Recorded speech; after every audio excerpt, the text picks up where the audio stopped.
preguntitas. La lección.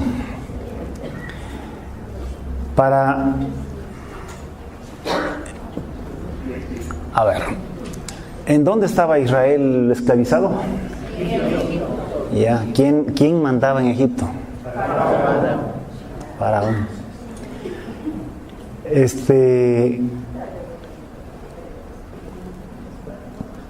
¿Cuál es qué hizo Dios para sacarlos a Israel de Egipto?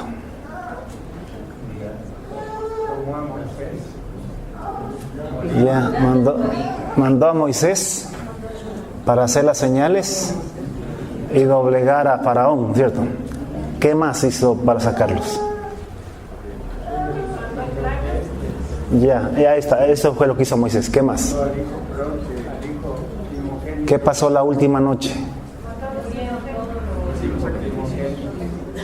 Ya, ¿y por qué no murieron los hijos de Israel? Porque sacrificaron corderos. Sacrificaron corderos esa noche. Nunca se olviden que para sacarlos de Egipto, Dios usó 2 medios, por así decirlo. Por un lado, usó a Moisés para hacer las señales, prodigios, las plagas y todo eso. Pero por otro lado, también usó los corderos que murieron para que la muerte no los tocara a los hijos de Israel. Siempre tengan en cuenta, Moisés de alguna manera doblegó a Faraón, pero los corderos salvaron a los hijos de Israel de la ira de Dios, de la ira de Jehová. No, siempre tengan en cuenta eso, que los corderos murieron fue para salvarlos a los hijos de Israel, no de Faraón, sino de Dios, de Jehová Dios. Pasaron, de ahí salieron a la medianoche. ¿Por dónde pasaron? Por el Mar Rojo. Ya, el Mar Rojo. ¿Qué representa el Mar Rojo? El bautismo. ¿A quién representa Moisés? ¿A quién representan los corderos? Ya. Tanto los corderos como Moisés representan a Jesús. Sí, siempre así. ¿Qué más? Cuando pasaron el Mar Rojo, ¿hacia dónde los llevó Moisés? Hacia el Sinaí, hacia el monte Sinaí, ¿no? ¿Para qué los llevó al monte Sinaí? ¿Para qué fueron allá? Ya. Para hacer un pacto con Dios. ¿En qué consistía ese pacto? ¿Qué es un pacto, para empezar? ¿Qué es un pacto? Ya, es un trato, ¿no? Es un trato. ¿Entre quién? Entre Dios e Israel, ¿no? El pueblo de Israel. Ya, ¿en qué consistía ese pacto? ¿A qué se comprometía Dios en ese pacto? Ya, a ser el Dios de ellos, o sea, su protector y su proveedor. ¿Y a qué se comprometía Israel? A ser una nación santa, un pueblo santo. ¿En qué consistía esa santidad? En cumplir los 10 mandamientos. ¿Saben ustedes que esos 10 mandamientos, esa ley santa, nunca va a tener, aunque fue un compromiso con Israel, sin embargo eso nunca va a cambiar, porque eso refleja la santidad? Bueno, mejor no les comento, más adelante hablamos en el nuevo pacto. Entonces hicieron un pacto. Ahora, ¿cómo firmaron el pacto? O sea, ¿cómo? ¿Qué hicieron, Jesús? Rociaron la sangre rociaron al pueblo y rociaron también la tabla de los mandamientos. Hicieron sacrificios, ¿no? Ya, y la sangre de los animales, de los toros, de los machos cabríos, la mitad de la sangre se regó en el altar, y la otra mitad la otra mitad se regó en el libro. Todavía no estaban las tablas ahí. En el libro donde Moisés escribió los 10 mandamientos, y sobre el pueblo. Entonces así pactaron Israel y Dios.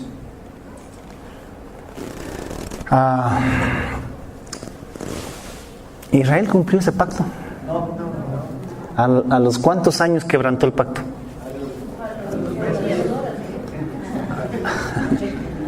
No digas horas también, tan exagerado. Por lo menos a los 40 días, ¿no? Cuando Moisés bajó de arriba, porque se quedó 40 días de arriba en el monte, ahí bajó con las tablas ya. Pero ya habían hecho el pacto antes, ¿no? Antes que él suba. Entonces cuando él bajó los encontró en tremenda farra, con un ídolo. Entonces Moisés se calentó. ¿Y qué hizo Moisés? Rompió las tablas. ¿Y qué hizo con el becerro? Los quemó, lo fundió, lo hizo polvo, lo mezcló con agua y eso les dio a tragar, dijo mi hermano por ahí, les dio a beber. Les dio a beber para que se acuerden, ¿no? Y no vuelvan a hacerlo. Ahora, ¿qué más Dios, aparte de leyes, qué más Dios le ordenó a Moisés establecer en el pueblo allá cuando estuvo arriba en el monte? Le dio las tablas, le dio leyes sobre muchas cosas, pero ¿qué más le ordenó hacer a Moisés? Le ordenó establecer un sistema sacerdotal, ¿sí? Estableció un orden sacerdotal en el pueblo. ¿Y qué más? Y edificar el tabernáculo. Eso le ordenó Dios también a Moisés. ¿Qué quiere decir la palabra tabernáculo? ¿Qué quiere decir tabernáculo en español? ¿No? Tabernáculo quiere decir tienda, carpa. Eso quiere decir. Como ustedes saben que cuando estaban ahí en el Sinaí, Dios estaba en la montaña, ¿no es cierto? Ahí en medio del fuego, ahí estaba Dios. Y Moisés subía cada vez que quería hablar con Dios o cuando Dios le llamaba y conversaban ahí de tú y vos con Moisés. Y Moisés bajaba y les daba la orden al pueblo. Pero ellos iban a salir de allí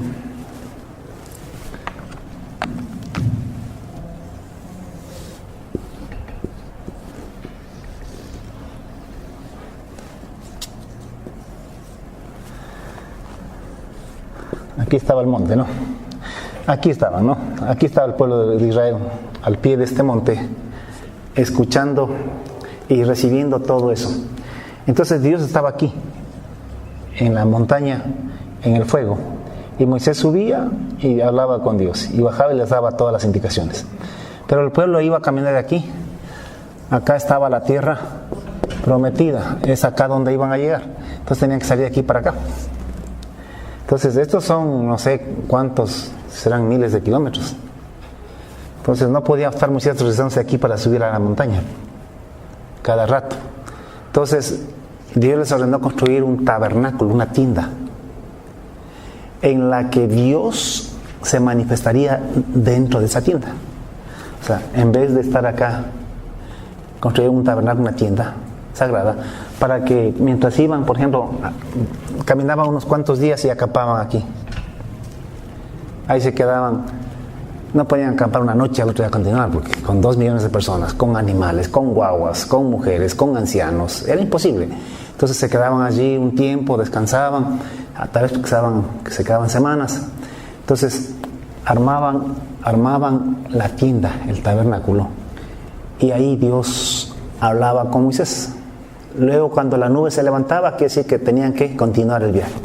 Entonces llegaban hasta por acá y otra vez la nube bajaba y ahí armaban otra vez el tabernáculo, la tienda, y así por el estilo. Entonces el tabernáculo era una tienda. Yo sé que hoy en día ya tabernáculo tiene un significado religioso, ¿no? Ahora ya un tabernáculo decimos un templo, una iglesia, ¿no? Un lugar.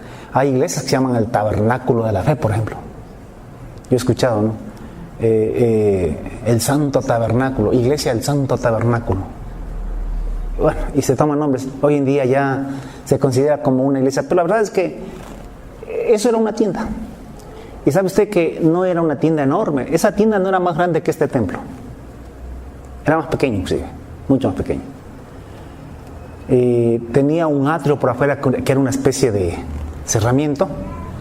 Y dentro de ese atrio estaba la carpa, el tabernáculo, que tenía prácticamente dos partes. A ver, hagámosle así. Aquí era la puerta, esto era el atrio, todo esto, y aquí adentro estaba el tabernáculo, dividido en dos partes. Esto era el tabernáculo, dividido en dos partes. Esto se llamaba el lugar santo y este el lugar santísimo. Ya, pongámoslo así, santísimo. Eso era el tabernáculo. Entonces, aquí había un altar, era el altar de bronce o el altar de los sacrificios. Aquí había una pileta, una pila, una tina, una fuente de agua donde se lavaban. Aquí había una puerta, una cortina. Aquí estaba un candelabro con siete brazos. Aquí había una mesa cubierta de oro con los panes de la proposición y los utensilios. Aquí había un velo, una cortina para entrar al lugar santísimo. Aquí estaba en la puerta un altar. Este altar era el altar de oro, era el altar del incienso, era esto. Y aquí estaba el arca del pacto, de donde Dios se manifestaba. Se manifestaba aquí a Moisés y hablaba con Moisés como quien habla con su compañero, dice la Biblia. Entonces, en vez de subir a la montaña, como ya estaban por acá, como repite, ya eran tal vez cientos de kilómetros, ¿qué se va a regresar? Entonces, este tabernáculo era que Dios les ordenó que lo construyan para irlos llevando. Y estableció también una casta sacerdotal, un orden sacerdotal. ¿Qué quiere decir la palabra sacerdote?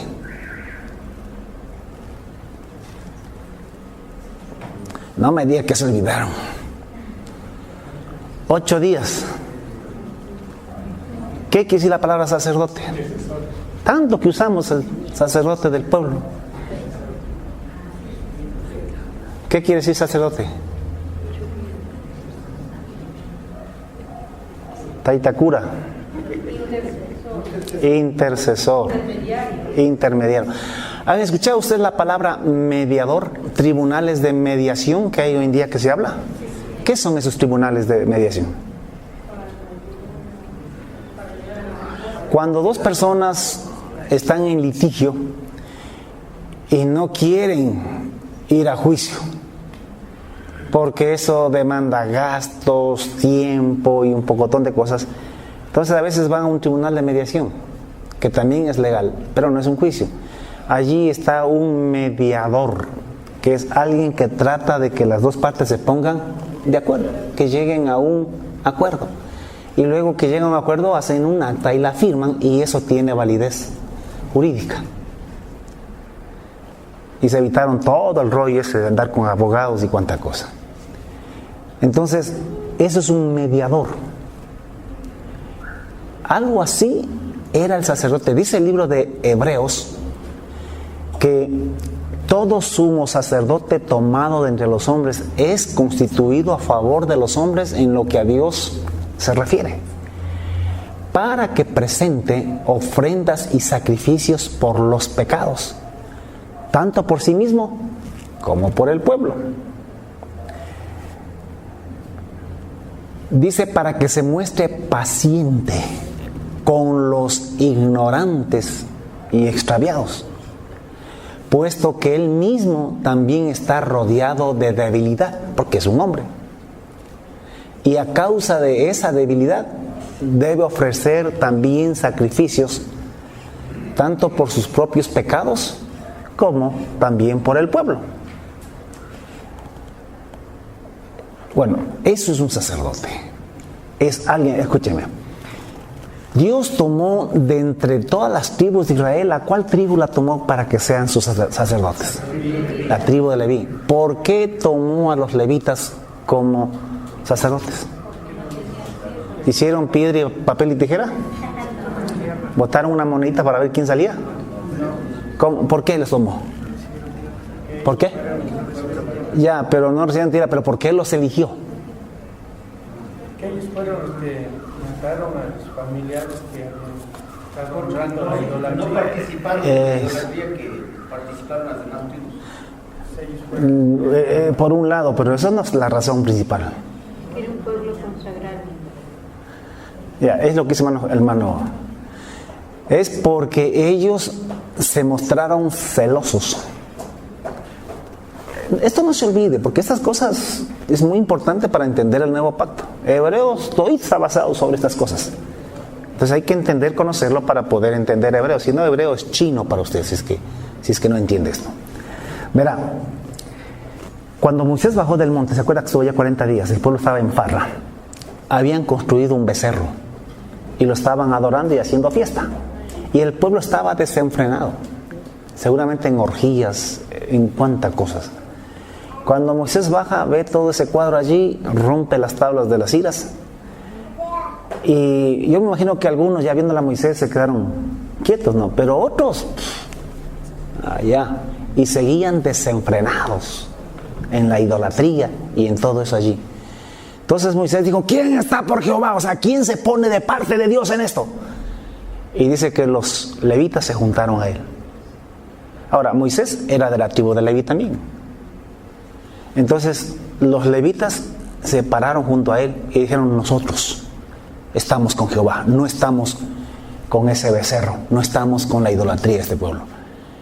Entonces Moisés les dijo, cojan espada, cíñanse cada uno y vayan de tienda en tienda, porque recuerden que ellos estaban en tiendas, moraban en carpas. Vayan de tienda en tienda y donde quiera que encuentren a alguno en el desenfreno, en las orgías, sea papá, sea mamá, sea hijo, sea primo, sea hija, sea su mejor amigo, sea quien sea, mátenlo. Y los levitas ni bien escucharon la orden, envueltos en un celo. O sea, ¿qué celo estamos hablando? O sea, el celo por Jehová, por Dios. O sea, el celo de ver cómo el pueblo de Dios se prostituía con los ídolos. ¿Recuerdan ustedes que yo les dije a ustedes que la idolatría a los ojos de Jehová es adulterio? Que, escúchenme, la idolatría para Dios, o sea, Dios siente cuando ve a uno de sus hijos, cuando ve a su pueblo que está cometiendo idolatría, ese pueblo que 40 días antes había pactado con sangre con él de que no iban a tener más dioses ajenos y que no iban a honrar, ni adorar, ni postrarse, ni nada ante ninguna imagen de nada. Ese pueblo es como que si usted se casó con la mujer de su vida y a los 40 días usted llega a la casa y la encuentra revolcándose con el anterior enamorado que tenía. ¿Cómo se sentiría usted como hombre? O una mujer que encuentra así a su marido. O sea, eso es para hacer pedazos a cualquiera. Pues así es como Dios se siente. Entonces, ¿qué hace un hombre o mujer cuando encuentra así a su pareja? Probablemente los celos le consumen. Le consumen los celos. Porque el celar es querer algo para uno solito. Y la verdad es que cuando uno se casa, es porque uno quiere que esa mujer sea solo para mí. Y usted, la mujer, quiere que ese hombre sea solo para usted. Por eso cuando nos casamos, yo siempre les pregunto, ¿renuncias a todas las demás mujeres para vivir solamente con esta mujer cuya mano tienes entre las tuyas, mientras los dos vivan según lo ordenado por Dios? Sí, dicen. Pero créanme que después de un cuánto tiempo se les olvida. Ni se acuerda que hicieron ese pacto, porque el matrimonio es un pacto. Y ya andan detrás de otra mujer como perros por ahí. ¿Y dónde está lo que...? Escúcheme, es que eso es así. Dios nos creó a su imagen y semejanza. Y nos hizo parejas, hombre y mujer y todo ese tipo de cosas, para que nosotros entendamos cómo tiene que ser la relación nuestra con Él. Entonces, los levitas se llenaron del celo de Jehová. En otras palabras, ellos sentían lo que Dios sentía al ver hacia su pueblo. Ese es el celo de Jehová. Si usted es padre y le ve a su nuera coqueteando con otro, usted es igual, usted también tiene celos por su hijo, por su hija. Sin vergüenza, la india esta, yo le vi ganando. Si usted puede, es capaz que baile, le cae encima con lo que puede. El celo. Los levitas sintieron el celo de Jehová. Y los siervos de Dios, yo siempre digo que los siervos de Dios, pastores, líderes de alabanza, maestros de escuela dominical, líderes de células, líderes de jóvenes, todos los que servimos a Dios de alguna manera, no a la manera de los hijos de Israel o de los sacerdotes en el Antiguo Testamento, pero de alguna forma nosotros también somos intermediarios, también somos sacerdotes, también estamos entre Dios y el pueblo. Y también tenemos que tener celo de Jehová. Y tenemos que exigir fidelidad al pueblo, santidad al pueblo. No podemos quedarnos callados y mudos y hacernos de la vista gorda cuando vemos que alguien está viviendo en idolatría, que están dando en fornicación, que están dando en borracheras, que están dando en chismes, que están dando en cuánta basura. Nosotros tenemos que tener celo de Jehová. Los levitas tuvieron celo de Jehová. A tal punto, escúcheme, que mataron su propia familia. 3,000 mataron ese día. Para que un hombre vaya y mate a su hermano, a su hermana, a su hijo o a su hija, que estaba en el desenfreno, para que lo mate por el celo de Jehová, quiere decir que ama más a Dios que a su hijo, que a su hija. ¿De dónde cree usted que Jesús dijo: el que no me ama a mí más que a padre o madre, más que a hijo o hija, no es digno de mí? De esto. Tú tienes que amar a Dios por encima de toda persona, sea quien sea. Y debes exigir, no te digo que vayas a matar a nadie, ahora ya no es así, pero el celo no ha cambiado. El celo sigue siendo celo. Tú todavía tienes que tener celo por tus hijos. Tus hijos, tú no puedes permitir que estén adorando el mundo, andando en cochinadas. Tú tienes que tener celo en tu casa. Celo de Dios, aunque te digan extremista y fanática o fanático. Es el celo de Dios. Ese día Dios habló a través de Moisés y les dijo a los levitas: os habéis consagrado a Jehová en vuestra familia, en vuestros hijos, en vuestros hermanos, en vuestros amigos. Hoy ustedes se consagraron para Dios. Ese día Dios los eligió para que fuesen los sacerdotes, los intermediarios, porque los hijos de Israel, cuando cometían pecado, tenían que venir a los levitas, y venían con un animalito, y los levitas aquí les recibían el animal chequeaban que el animal fuese perfecto, sin defecto, como decía la ley. Y los levitas hacían el sacrificio por ellos, para que Dios los perdone.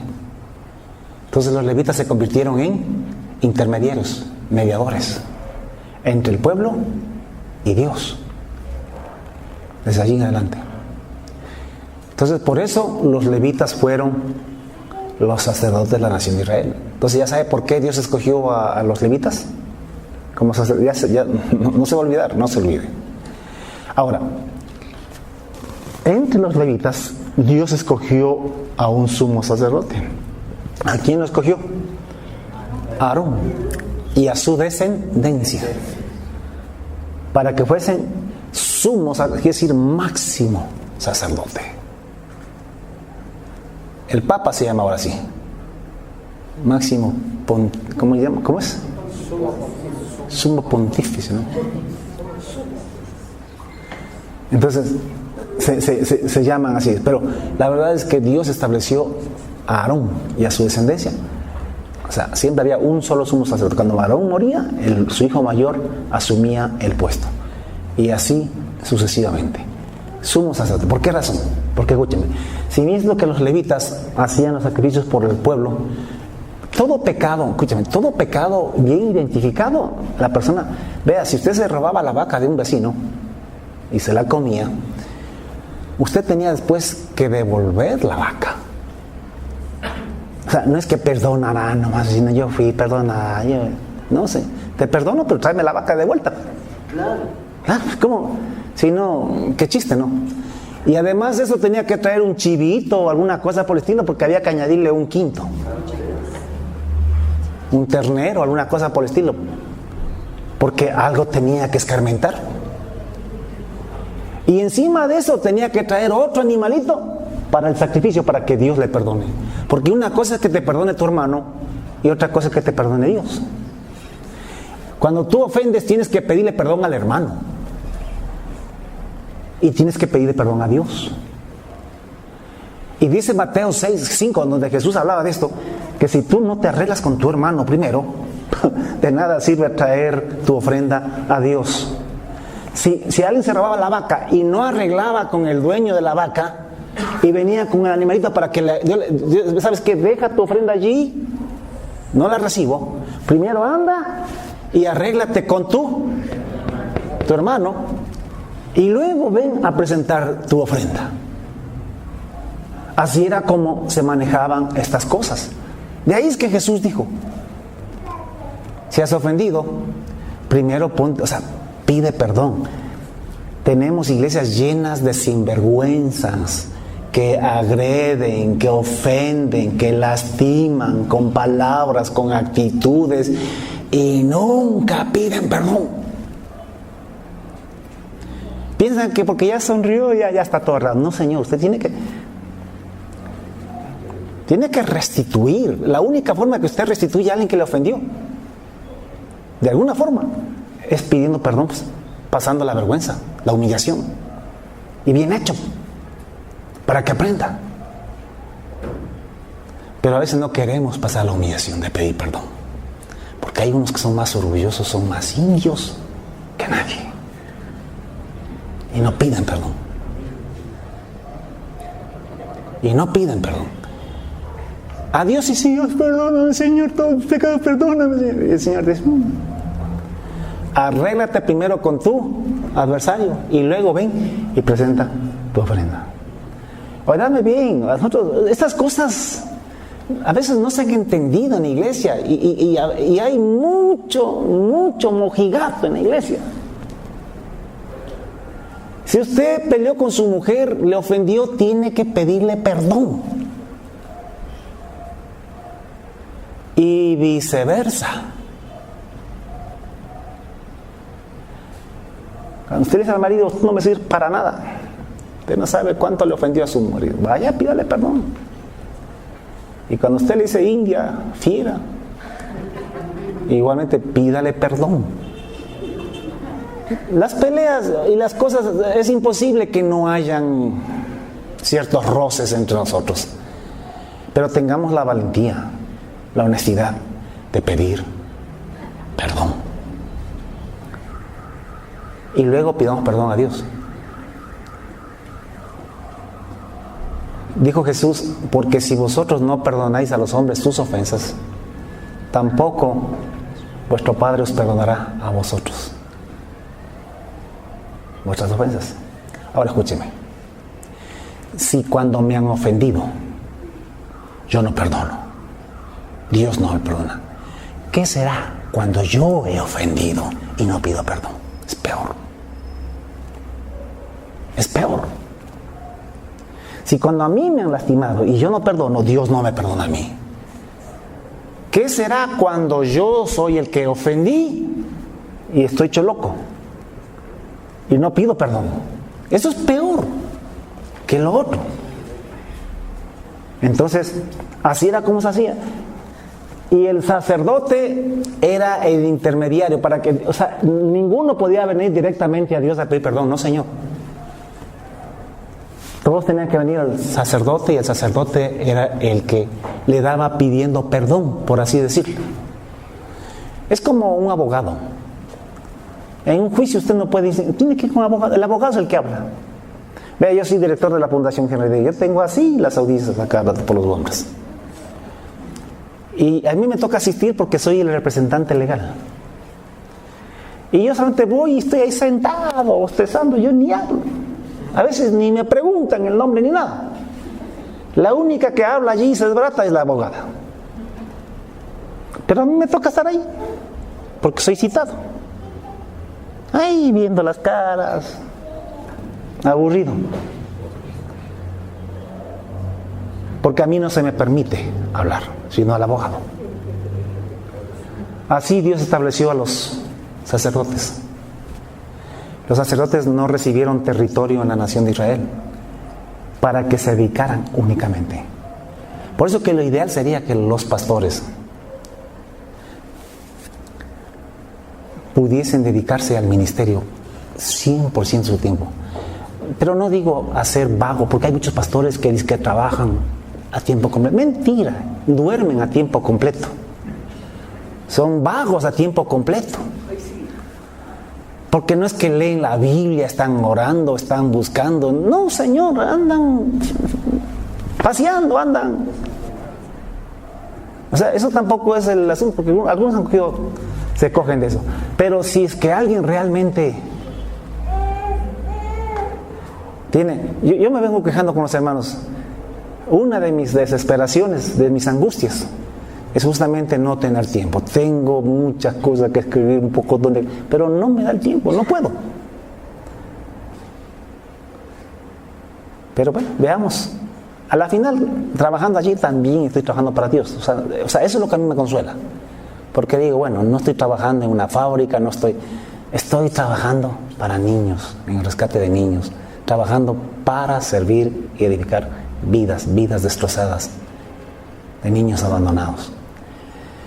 Entonces, eso eran los sacerdotes y eso era el tabernáculo. Entonces, Dios escogió, ahora, cuando alguien pecaba tenía que hacer lo que le dije antes. Pero siempre hay pecados que la Biblia llama pecados de ignorancia. Acordarás esta frase, pecados de ignorancia, porque también en hebreo se habla de esto. Pecados de ignorancia del pueblo. ¿Cuáles son los pecados de ignorancia? Esos pecados que usted comete sin darse cuenta. Pero son pecados. ¿Cuántas veces usted ofende y no se dio cuenta? Así nos pasa. A mí me dicen el otro día, usted pasó en mi casa, me hizo, yo quise saludar, me sentí mal porque usted me desprecia. ¿Y dónde le vi, hermano? ¿Dónde estaba? No le vi. O a su vez, pongamos que le haya visto, pero estaba en un apuro corriendo para resolver otra cosa. Y no tuve tiempo. No es que no tuve tiempo. O a su vez, no le reconocí. A mí me pasa eso, y yo tengo mala retentiva en ese sentido. Nombres, pucha, yo soy cabeza de pollo para eso. No se me quedan. Pero cuando sale del garaje y estoy pasando yo, No le veo, pues. Se va nomás. ¿Dónde? No ve. Se va nomás. No ve, y yo ni le he visto siquiera. Y él dice que ya he pasado y medio nomás. Se da cuenta, aquí está un ejemplo. Y también otras personas que están atrás también. También. No, De hacerse invisible. no ve. Entonces, a veces yo estoy viendo, pero no estoy mirando. Mi mente está. Pero bueno, ojalá me perdone.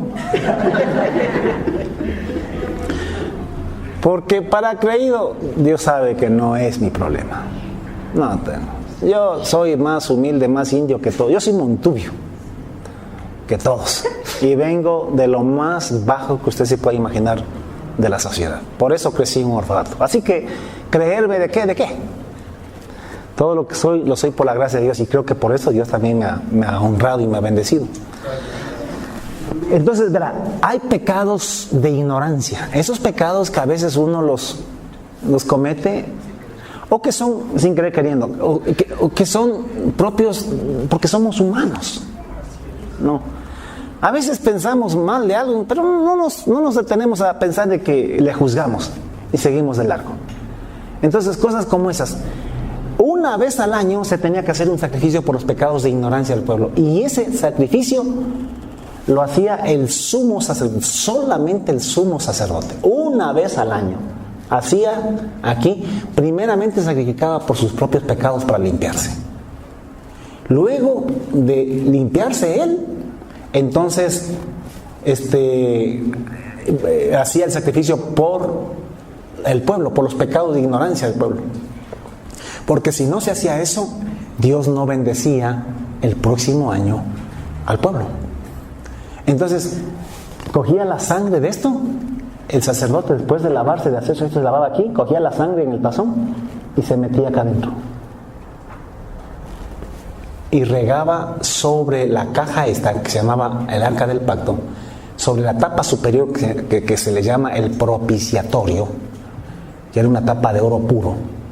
Ahí regaba la sangre y el fuego de Jehová consumía la sangre. Y de esa manera se perdonaba al pueblo. Y el sacerdote quedaba allá adentro hasta cuando Dios le decía. Y luego salía, y cuando salía el pueblo gritaba de alegría porque quería decir que Dios había aceptado el sacrificio y que había decidido bendecirlos. Y el pueblo podría disfrutar de un año más de bendición.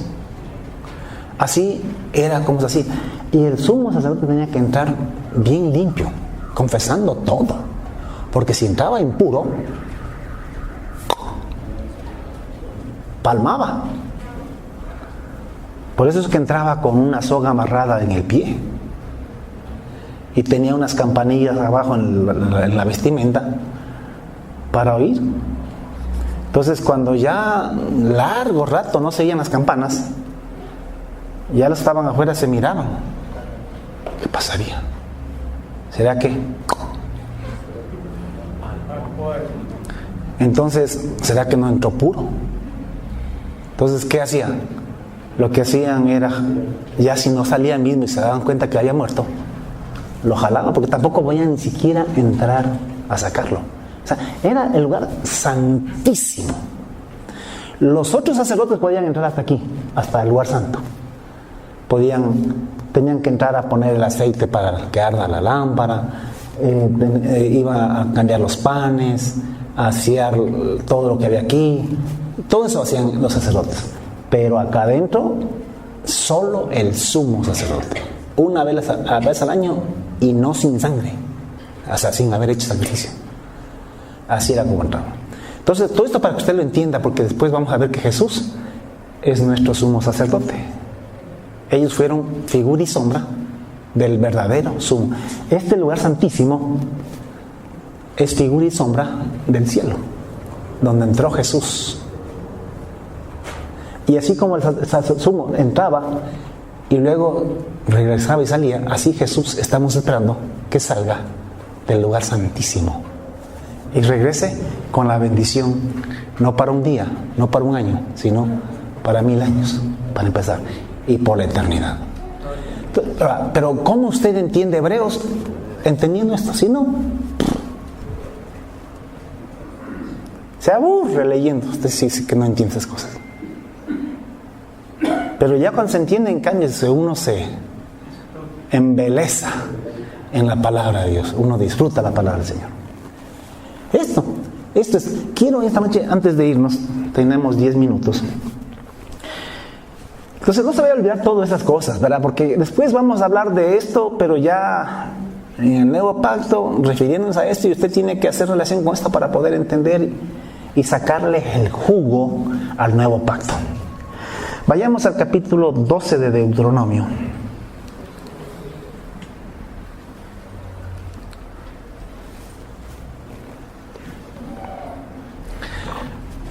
A ver, póngale ahí el dedo y míreme acá.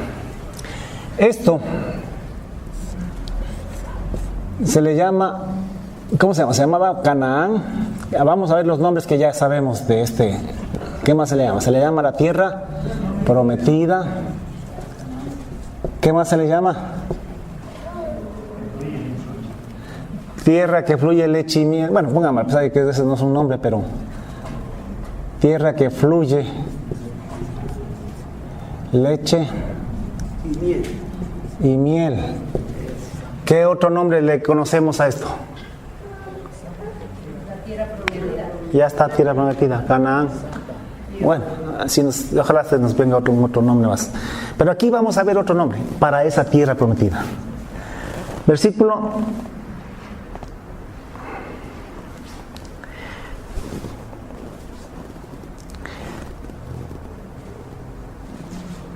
'leamos desde el 8. Deuteronomio capítulo 12, versículo 8. No haréis como todo lo que hacemos nosotros aquí, cada uno lo que bien le parece. A ver, míreme acá. Los hijos de Israel llegaron hasta aquí. ¿Se acuerdan la primera vez que vimos la semana pasada que leímos? Y Dios les dijo que entren y ellos no quisieron. ¿Me están siguiendo?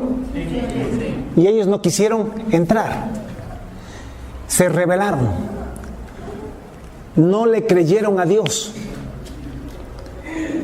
Fueron incrédulos y desobedecieron. ¿Por qué no quisieron entrar ellos a la tierra prometida? Porque había gigantes, porque el pueblo era numeroso, las ciudades eran fortificadas. Tenían miedo. No quisieron entrar. Y Dios les dijo, pero entren, yo les entrego esa tierra. Entonces, ellos tenían que tener fe en Dios. Lo que Dios decía es que si ellos ponían el pie acá adentro, cuando ellos pusiesen el pie, Dios iba a destruir a los gigantes y a todos los enemigos. Pero los hijos de Israel decían, no, primero mátalos y ahí vamos. Y dijo, no, primero pones la pata allá y yo los mato. No, los matas primero y luego entramos. Entonces Dios estaba probando la fe de ellos. ¿Por qué no me creen con todas las señales que hice en Egipto? Habiéndoles abierto el mar rojo en 2. ¿Por qué no entran confiando en lo que yo les estoy diciendo? Y no le creyeron a Jehová. No, se endurecieron. Por incredulidad no entraron, desobedecieron. Entonces, no entraron. Entonces Dios dijo, listo, no quieren entrar, desprecian la tierra, listo. Han dicho que los he traído para matarlos, pues bueno, entonces que se mueran aquí. Y Dios dijo, bueno, listo, ahora dense la vuelta y camino al mar rojo otra vez. Y van a pasar un día por año dando vueltas aquí. ¿Cuántos días pasaron reconociendo la tierra? 40 días.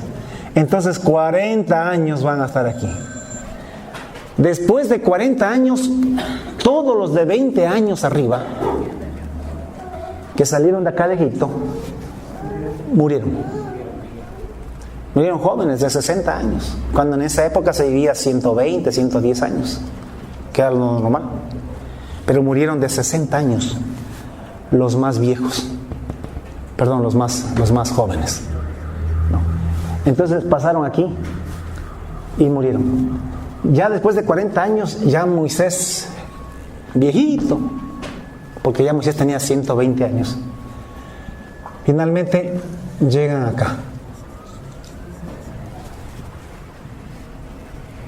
Ya 40 años de haber salido de Egipto, de todo esto.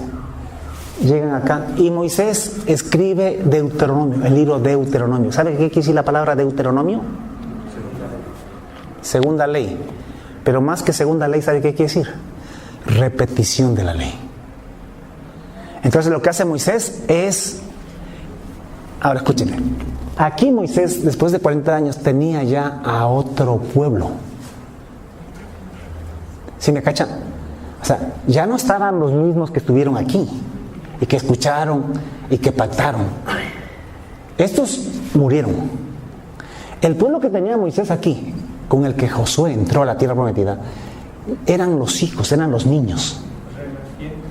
Y todos los que nacieron durante los 40 años. Porque si alguno nació aquí cuando se rebelaron, póngase que al siguiente día o después de una semana, cuando ya les pasó la tristeza, ya, mi amorcito, y tuvieron un guagua. Acá ya estaba de 40 años ese hombre. Entonces, seguían 2 millones de personas, pero eran otros 2 millones. No eran los mismos 2 millones de acá. Eran otros 2 millones de personas.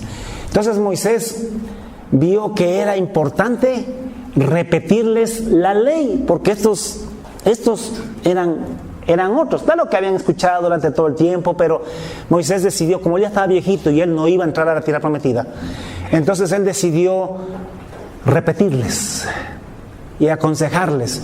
Y todo lo que usted ve en Deuteronomio es un discurso que Moisés les dio a los hijos de Israel antes de morir. Antes de morir. Cuando estaban aquí ya listos para entrar a la tierra prometida. Pero él murió mientras estaban acá. Y el que se encargó de entrar con ellos a la tierra prometida fue Josué.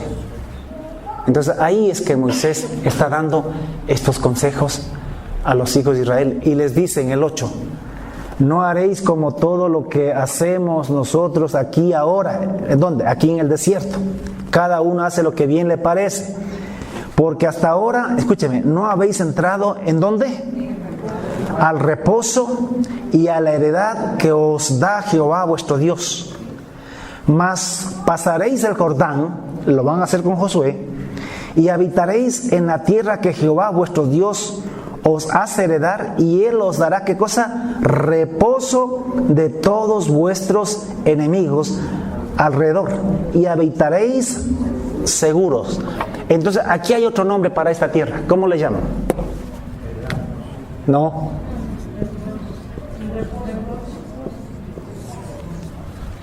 Reposo.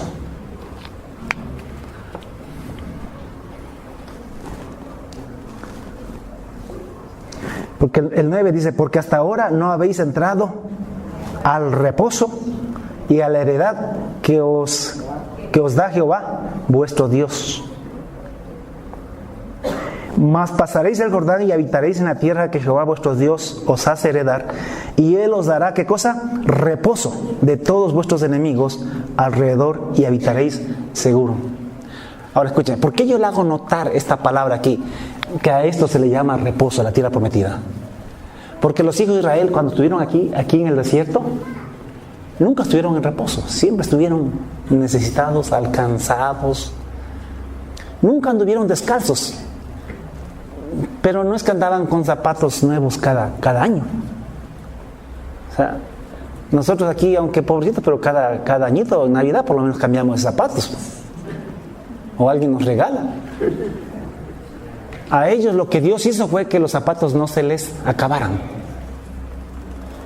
Hecho olla ya, pero todavía servían. Todavía valían. Entonces Dios hizo que la ropa tampoco se les acabe.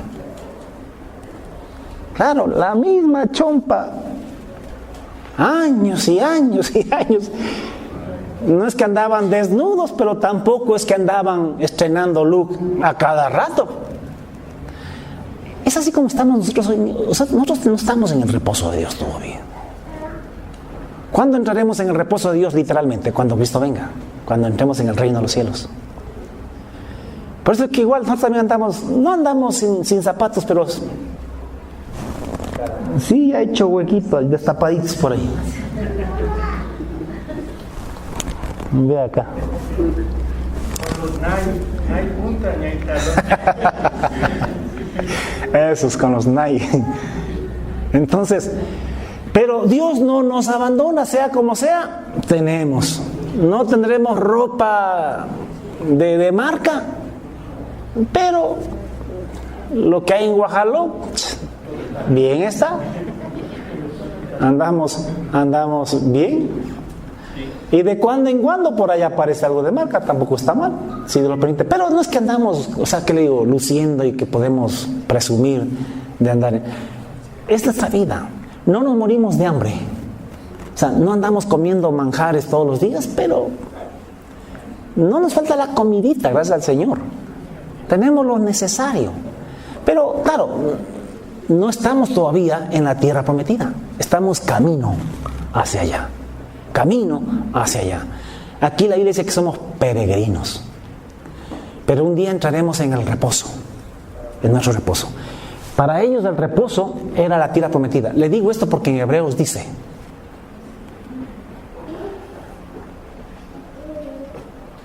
por tanto, si oyereis hoy su voz, no endurezcáis vuestros corazones como en la provocación, en el día de la tentación en el desierto, donde me provocaron vuestros padres, me tentaron y vieron mis obras. O sea, me tentaron, me provocaron y tuvieron que andar viendo mis obras 40 años, a causa de lo cual me disgusté contra esta generación. Y dije: siempre andan vagando en sus corazones y no han conocido mis caminos. Por tanto, juré en mi ira, no entrarán en mi reposo. ¿Cuál reposo? La tierra prometida. Dice: mirad, hermanos, que no haya, o sea, porque a nosotros también se nos temamos, pues, dice, porque a nosotros también se nos ha prometido la misma nueva, de entrar en su reposo. No sea que haya alguno entre vosotros que deje de alcanzar ese reposo. Entonces, tengamos mucho cuidado, porque otra vez se establece un reposo para el pueblo de Dios. Porque si Josué les hubiese dado el reposo, porque con Josué entraron, no hablaría después de tanto tiempo de otro reposo, porque después de cientos de años, a través de David, se habla de otro reposo. Entonces, queda por tanto un reposo para el pueblo de Dios, para la iglesia. Entonces, es importante que usted entienda a qué se refiere con reposo. Yo hace años atrás, cuando lo predicaba de esto, me iba por la tangente, hermano. Nada relacionado con todo esto, yo me iba de otro tipo de reposo. Pero ahora ya entendiendo la palabra, conociendo, porque todo está en función de lo que ya pasó.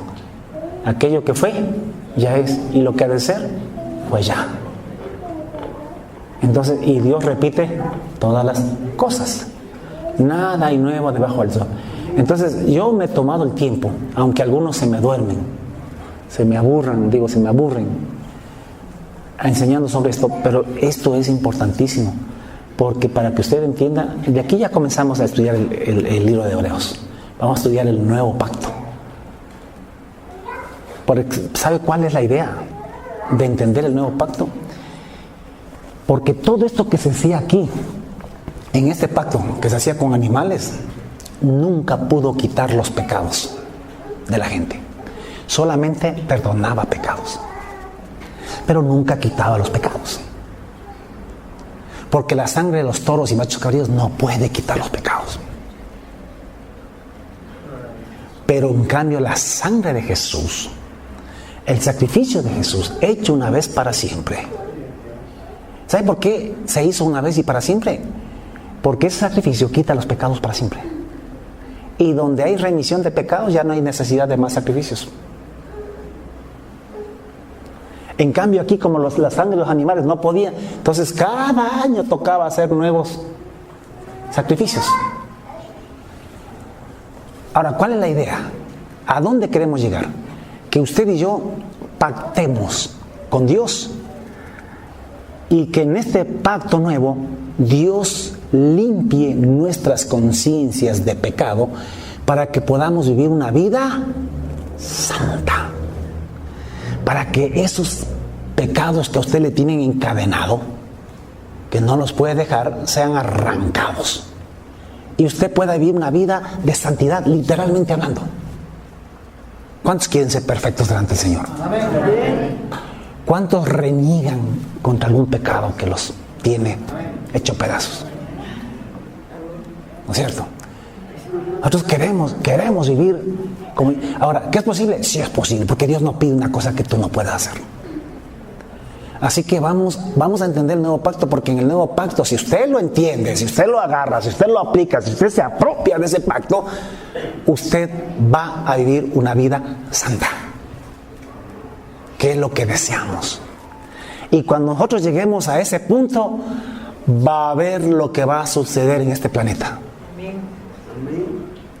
Va a ver lo que Dios va a empezar a hacer.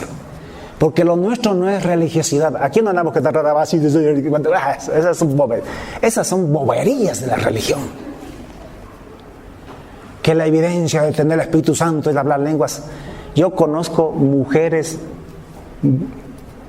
hombres con lengua viperina, que hablan lengua hasta por los codos, pero que así mismo tienen veneno en sus lenguas como usted no tiene idea. Criticonas, murmuronas y cuánta cosa. Eso no es santidad. ¿Qué es? ¿Cuál es la evidencia irrefutable de que el Espíritu Santo está en una persona? La santidad. Porque es Espíritu ¿qué? Santo. Y si el Espíritu Santo está en mí, entonces yo soy santo. Y santo no es hablar lenguas, santo es tener una conciencia libre de pecado. No murmurar, no criticar, no adulterar, no fornicar, no codiciar. Pastor, ¿y es posible? Claro que es posible. Jesús dijo, sed pues vosotros perfectos, como vuestro Padre que está en los cielos es perfecto. Sed pues vosotros santos, como vuestro Padre que está en los cielos es santo. ¿O usted cree que Jesús dijo eso por decir nomás? O sea, ¿para qué? No, Señor. Dios no habla por hablar. Dios no pone carga sobre ti que tú no puedas llevar. Lo que pasa es que hasta ahora no hemos entendido esto. Y no lo entiende nadie. Pero lo vamos a entender. Y nos vamos a apropiar de esa santidad. Amén. Entonces, de aquí nos vamos hacia el nuevo pacto. Porque entender la venida de Cristo y cuánta cosa, y ¿qué sacamos entendiendo todo lo que se viene de más adelante si no estamos preparados para su venida? Tenemos información de los últimos tiempos, pero estamos viviendo vidas pecaminosas. Igual, así sepas todo, te quedas. Y la idea es primeramente irnos santificando, purificando en la sangre de Cristo. La gracia no es para ocultar el pecado, no es para socapar el pecado, la gracia es para vivir en santidad. Y eso lo vamos a entender. Que Dios nos bendiga. Vamos a ponernos de pie y nos vamos a ir.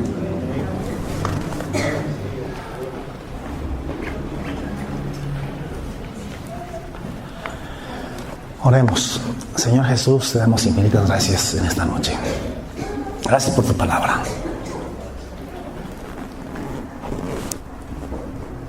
Gracias por hacernos entender más o menos, Dios, lo relacionado con el antiguo pacto. Nos has hecho ver, Dios mío, que es importantísimo entender todo esto para poder entender luego el nuevo pacto, porque esto fue figura y sombra del nuevo pacto. Esto fue figura y sombra del nuevo pacto. En este pacto era defectuoso. No perfeccionó nada. Pero el nuevo pacto sí nos hace perfectos para siempre, tu palabra dice. Y a ese pacto es que queremos acceder. Ese pacto es el que queremos celebrar contigo. Pero ¿cómo lo podemos celebrar si no lo entendemos? Si no lo conocemos. Nosotros anhelamos, deseamos, rogamos que Espíritu Santo, tú que eres nuestro Maestro y que hasta ahora nos vienes enseñando, por favor abras nuestras mentes, despiertes nuestro corazón, nuestro interés, y que anhelemos como a nuestra vida misma conocer ese pacto, porque nosotros queremos vivir en santidad. Nosotros queremos ser perfectos, queremos ser santos. Y ahora tú nos has emocionado diciéndonos que sí se puede, que es posible. Hasta ahora hemos predicado de que nadie es perfecto, que es imposible, pero tu palabra dice que sí es posible ser perfectos y santos. Yo prefiero creerte a ti y a tu palabra. Y aunque se me vaya la vida en el intento, lo voy a hacer. Porque anhelo. No es que ya lo haya alcanzado, pero lo deseo con todo mi corazón. Y si me has puesto como líder, como pastor, como sacerdote, no según el orden de Aarón, sino sacerdote según el orden de Melquisedec, según el orden de Jesucristo. Si me has puesto aquí como mediador entre este pueblo y tú, pues yo quiero que vayamos a esa perfección, donde no estemos echando otra vez el fundamento del arrepentimiento de obras muertas todos los días, a cada rato, sino que seamos perfectos, o sea, que maduremos, que por el uso tengamos los sentidos ejercitados en el discernimiento del bien y del mal. Gracias, Dios. Gracias, Espíritu Santo. Ayúdanos, guíanos para entender estas cosas y vivir a la altura que es posible que vivamos en Cristo Jesús. Gracias.